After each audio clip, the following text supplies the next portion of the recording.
मध्य पूर्वेतील इराण आणि अमेरिका यांच्यातील वाढत्या तणावामुळे जागतिक स्तरावर इंधनाचं संकट निर्माण झालंय। याच पार्श्वभूमीवर पंतप्रधान नरेंद्र मोदी यांनी देशवासियांना इंधन बचतीचं आवाहन केलेलं आहे।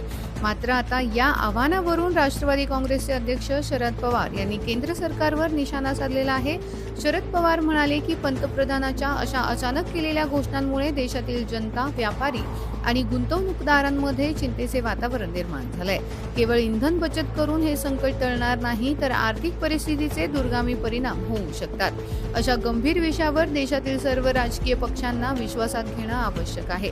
पवारांनी मागणी केली आहे की पंतप्रधानांनी तातडीनं सर्वपक्षीय बैठक बोलवावी, तसेच नामवंत अर्थतज्ञ आणि उद्योग क्षेत्रातील तज्ज्ञांशी चर्चा करून भविष्यवाणी धोरणे ठरवावीत। केवळ आवाहने करण्यापेक्षा ठोस कृती आराखडा जनतेसमोर मांडण्याची गरज असल्याचंही त्यांनी नमूद केलंय। आता शरद पवारांच्या या मागणीला सरकार काय उत्तर देणार याकडे सर्वांचं लक्ष लागलंय। पाहत रहा परिवर्तन न्यूज, आवाज जनतेचा।